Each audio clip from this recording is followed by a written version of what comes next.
Assalamualaikum warahmatullahi wabarakatuh. Teman-teman, kembali lagi di channel kita Esan Exotic Pet.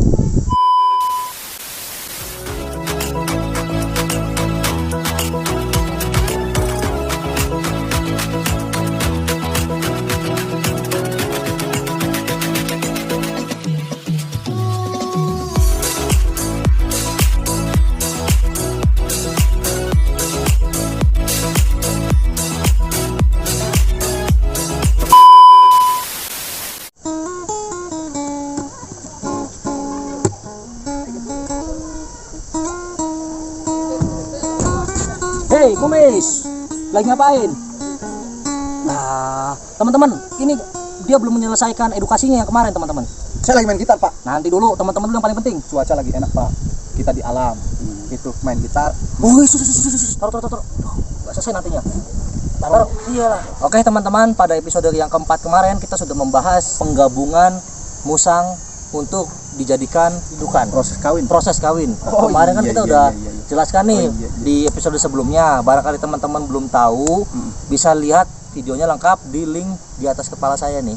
Ya, kemarin mungkin saya simpulkan dulu sedikit lah bahwasanya kemarin itu sudah jelaskan ya, ketika musang sudah birahi, musang itu kan ditaruh di satukan di kandang ya. Ya, ya tapi Pak, ya. didekatkan dulu, Pak. Didekatkan, ada PDKT. PDKT, tukar nomor WA atau apa kan. Ya. Nah, jadi udah disatukan dalam satu kandang. Jangan lupa teman-teman, jangan dilepasin gitu aja, kan harus dipantau. Betul, Pak. Ya. Biar nggak terjadi apa-apa, Pak. Betul, itu kan sudah kita bahas nih episode yang kemarin ya. Bisa sekarang nih Pak, yang nggak kalah penting nih, Iya, Pak. ya kan? Kita akan membahas proses kawin.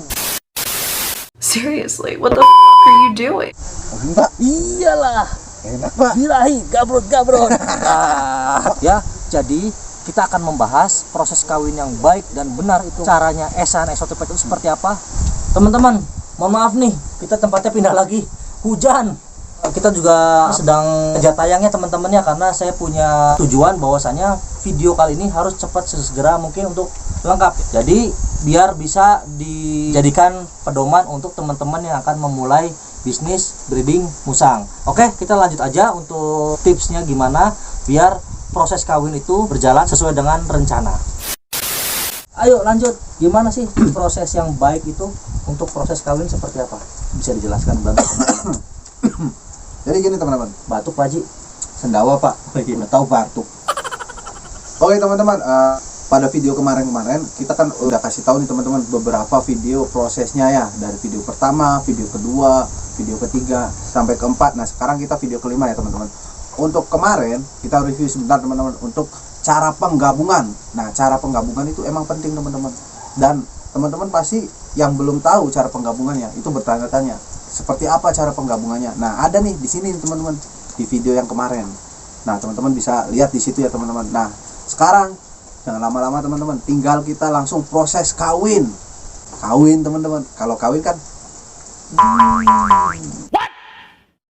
jadi untuk proses kawinnya sendiri teman-teman, si musang itu caranya nanti digabungin ya teman-teman. Udah digabungin nih prosesnya itu bisa sehari, bisa 2 hari, bisa 3 hari, bisa 4 hari, sampai 1 minggu.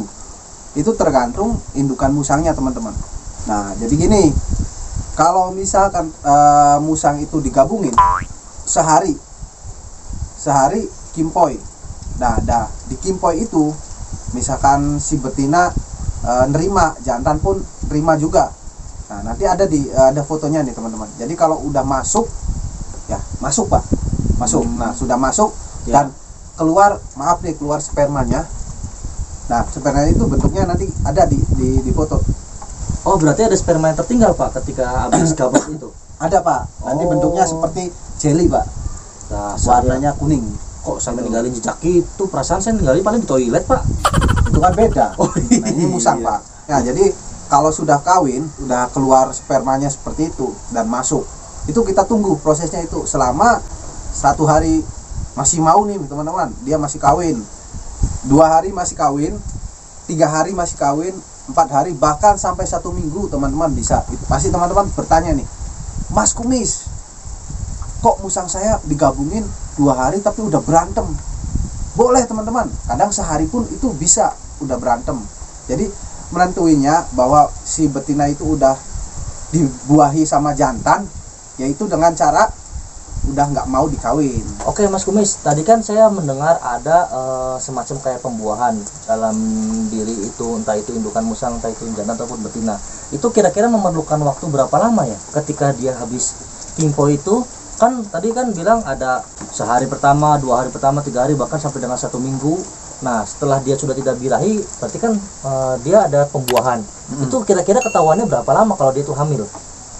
Nah gini teman-teman, si setan engklek bertanya ketahuannya gimana bahwa itu musang itu hamil. Yang pertama, kalau misalkan musang betinanya itu udah nggak mau dikimpoi, walaupun udah 2 hari, 3 hari, ataupun 1 hari, itu berarti kita pisah dong, si betina itu sama jantan kita pisah sendiriin. Tapi besoknya jangan lupa nih, ini garis besar nih teman-teman, garis besarin. Ketika si musang betina itu sudah nolak, sudah nggak mau dikimpoi, kita pisah nih. Tapi besoknya digabungin lagi. Kalau digabungin masih mau kawin, boleh. Tapi kalau udah digabungin, besoknya itu ternyata tetap nggak mau kawin, ya sudah, berarti itu tandanya dia udah hamil. Tapi punten nih teman-teman, yang namanya musang atau hewan makhluk hidup itu belum tentu yang namanya kalau sudah dibuahi itu bakal hamil, belum tentu. Jadi intinya caranya seperti itu untuk breedingnya. Jadi mungkin kalau misalkan teman-teman di rumah, wah ini nih kita udah nolak nih betinanya bakal jadi hamil, itu belum tentu. Jadi usaha aja dulu ya, mengikuti step ini. Kalau misalkan memang posisinya itu hamil, itu rezeki. Tapi kalau memang tidak hamil, kita coba lagi, karena memang agak sedikit sulit sih kalau untuk proses penggabungan atau kawin musang gitu. Oke teman-teman, ini cara perkawinan seperti itu ya teman-teman. Jadi kalau untuk masa hamil atau ciri-cirinya itu kita bahas nanti di next video teman-teman. Nah yang penting sekarang kita bahas tentang masa kawinnya teman-teman. Jadi teman-teman perlu digaris besarin ya teman-teman. Kalau misalkan untuk musang sendiri, kalau untuk sudah kawin itu tandanya keluar sperma ya teman-teman, dan betinanya itu nolak. Jadi saya ulangin lagi nih teman-teman, biar teman-teman ingat, kalau misalkan musang digabungin sudah tahu mantap-mantapnya, terus keluar yang namanya spermanya warna kuning-kuning di bawah kandang, biasanya ada nih, nanti kita kasih gambar contohnya ya, baru kita definisikan bahwa musang itu selesai kawin. Nah udah dipisah. Setelah dipisah, saya ingatkan lagi teman-teman, besoknya kita gabung lagi. Nah si musang itu jikalau masih mau kawin, boleh teman-teman gabung lagi dan suruh kawin. Dikala udah selesai kayak udah berantem gitu teman-teman, udah kita cabut aja gitu. Kalau sudah dicabut, ya udah dibiarin aja selama 1 bulan.